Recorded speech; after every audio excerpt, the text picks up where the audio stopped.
Hello guys, আসসালামু আলাইকুম। Welcome back to my channel Tuli's ডায়েরিতে আবারও তোমাদেরকে স্বাগত জানাচ্ছি। তো সবাই কেমন আছো? আশা করি সবাই অনেক অনেক ভালো আছো। আমরাও আলহামদুলিল্লাহ তোমাদের দয়ায় অনেক ভালো আছি, সুস্থ আছি, নিরাপদে আছি। তো এখন আমরা রেডি হয়ে বেরিয়ে পড়েছি। এখন যাচ্ছি হচ্ছে আম্মুদের বাড়িতে, মানে আমার বাবার বাড়িতে। তো দেখো, এখন কিন্তু বিকালবেলা আসরের আজানের পর বের হয়েছি বাড়ি থেকে। তো একটু শীত শীত লাগছে, তো বাচ্চাদেরকে সুন্দর মতো করে সোয়েটার পরিয়ে নিয়ে এসেছি। কিছুদিন আগে কিন্তু আমার শ্বশুর বাবার সাথে আম্মুদের বাড়িতে গিয়েছিলাম বেড়াতে। তো এখন হচ্ছে আমার ছেলেটা বায়না ধরেছে ও নানুদের বাড়িতে যাবে, এই জন্য আর কি যাওয়া। তো আম্মুদেরকে বলি নাই যে আমরা তোমাদের বাড়িতে আসছি। আমি বাড়ি থেকে বের হওয়ার একটু আগে আম্মু ফোন দিয়েছিল, তো আম্মুর সাথে কথাও বলেছি, কিন্তু বলি না যে তোমাদের বাড়িতে আসছি। তো ওদেরকে একটা সারপ্রাইজ দিয়ে দিয়েছি, ওরা তো মহা খুশি। এই তো একটা নাতি ছেলে, একটা নাতি, দুইজন মিলে একবারে কোলে উঠে বসেছে। ওর নানা ভাই, ওর নানিও খুশি হয়েছে, ওর নানা ভাইও খুশি হয়েছে। ওরা আমাকে অনেক দিন ধরেই বলছিল তুমি কবে আসবা, তুমি কবে আসবা। তো আমি বলছিলাম যে পরে যাব, এখন যাব না।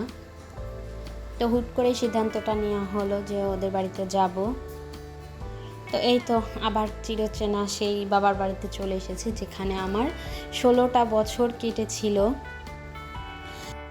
ছোট্টবেলার কত স্মৃতি এই বাড়িতে আছে, আর কত সুখে দুঃখে আনন্দে অনেক সময় পার করেছি। আমরা 3 বোন ছিলাম, 3 বোন 1 ভাই।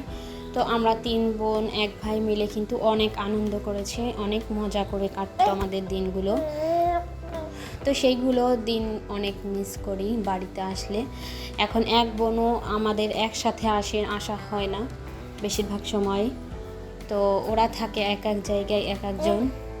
আমি আসলে ওরা আসতে পারে না, ওরা আসলে আমি আসতে পারি না, এরকমই কাটে আর কি দিনগুলো। তো ওদেরকে অনেক অনেক মিস করছি, আমার ছোট বোনটাকে, আমার বড় বোনটাকে, আমার ভাইটাকে। আমার ভাইটাও কিন্তু বাড়িতে নেই, ও মাদ্রাসায় পড়ে, হাফেজি পড়ছে। তো এই তো মার বাড়িতে এসে সকাল হলো। তো আমাদের ঘরের ভেতর কিন্তু সরাসরি রোদ আসে। ঘরের পিছনে একটা অসাধারণ পরিবেশ, পিছনে একটা মাঠ আছে।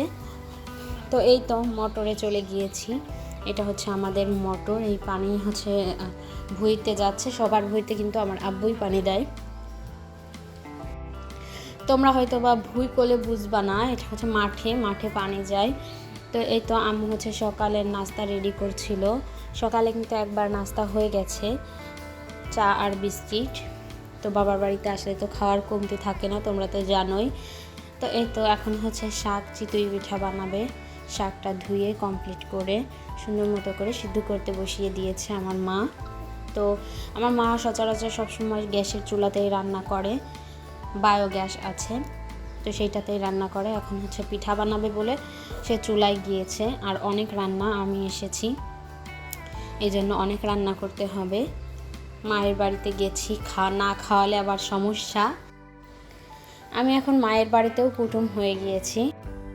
ভাবা যায় আগে ছিল নিজের বাড়ি, এখন হয়ে গেছে সেটা কুটুম বাড়ি, মানে আত্মীয় বাড়ি হয়ে গেছে। আত্মীয়ের মতো আসি, কয়দিন থাকি, খেয়ে দিয়ে আবার চলে যাই। এই তো কথা বলতে বলতে আম্মুর হচ্ছে ঘন্টটা তৈরি করা রেডি হয়ে যাচ্ছে। তারপর পিঠা বানাবে আর আমরা সুন্দর মতো করে বসে বসে শুধু খাবো। তো এটা হচ্ছে আমার খালাতো ভাই। তো আমার খালা কিন্তু আপন খালার বিয়ে হয়েছে আমাদের বাড়ির কাছে, মানে আমার আম্মুর দেওরের সাথে বিয়ে হয়েছে আমার খালার। তো সেই ভাইটাকেই তোমাদের সাথে শেয়ার করলাম। তো আমার ভাইটা দেখতে কিন্তু মাশাল্লাহ মাশাল্লাহ বলতে ভুলো না তোমরা কেউ। তো এদিকে এই যে আমার আম্মু হচ্ছে পিঠা তৈরি করার জন্য গুঁড়োটাকে রেডি করে নিচ্ছে। এদিকে তাওয়াটা চুলোয় বসিয়ে দিয়েছে, সরি তাওয়া না, ছাঁচটা চুলোয় বসিয়ে দিয়েছে। ওটা এদিকে গরম হতে থাকবে আর আম্মু এদিকে রেডি করে তারপর দিয়ে দেবে চুলায়। তো আমার আম্মু কিন্তু পিঠা বানাতে একদম কুড়েমি করে না, কোনো আলসেমি নেই, ছোটোবেলা থেকে দেখে এসেছি। আমার আম্মু কিন্তু প্রায় দিনই আমাদের পিঠা তৈরি করে খাওয়াতো। তো আমাদের কিন্তু পিঠা খাওয়ার প্রতি কোনো আফসোস নেই যে আমরা কোনো দিন পিঠা খেতে পারিনি। তো আমার আম্মু কিন্তু 2-1 দিন পর পরে পিঠা তৈরি করে আমাদের খাওয়াতো। তো এই তো চুলায় দিয়ে দিয়েছে। আর আমার আম্মু কিন্তু খুব সুন্দর পিঠাও বানায়। তো কিছু পিঠা রসের মধ্যে ভিজিয়েছিল, মানে ভেজানি পিঠা বানিয়েছিল, আর কিছুটা আমরা শাক দিয়ে খেয়েছি। এই তো গোলাটা দিয়ে দেওয়া হয়ে গেছে, এখন হচ্ছে ঢাকনটা দিয়ে সুন্দর মতো করে ঢেকে দিবে। কিছুক্ষণ পর এই যে ঢাকনটা খুলে দেখো পিঠাগুলোর চেহারাটা কত সুন্দর হয়েছে। পিঠাগুলো খেতে কিন্তু অনেক মুচমুচে হয়েছিল। তোমরা যারা আমার চ্যানেলটিকে সাবস্ক্রাইব করোনি, প্লিজ একটা সাবস্ক্রাইব করে দাও, পাশে থাকা বেল আইকনটিতে প্রেস করে দাও, যাতে করে আমার চ্যানেলের নতুন নতুন ভিডিও সবার আগে তোমাদের কাছে পৌঁছে যায়।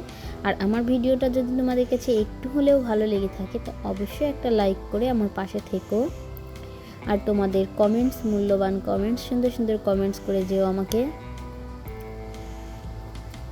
তো এই তো রেজন বুড়োও খেতে বসে গেছে। এদিকে আমি পিঠা নিয়ে ঘরে চলে এসেছি, কারণ আমার রওজা বুড়ি হচ্ছে খুব দুষ্টু, ওর জন্য খাওয়া যায় না। তো আজকের মতো ভিডিওটি এই পর্যন্তই। সবাই ভালো থাকবা, সুস্থ থাকবা, নিজের যত্ন নিবা। আল্লাহ হাফেজ।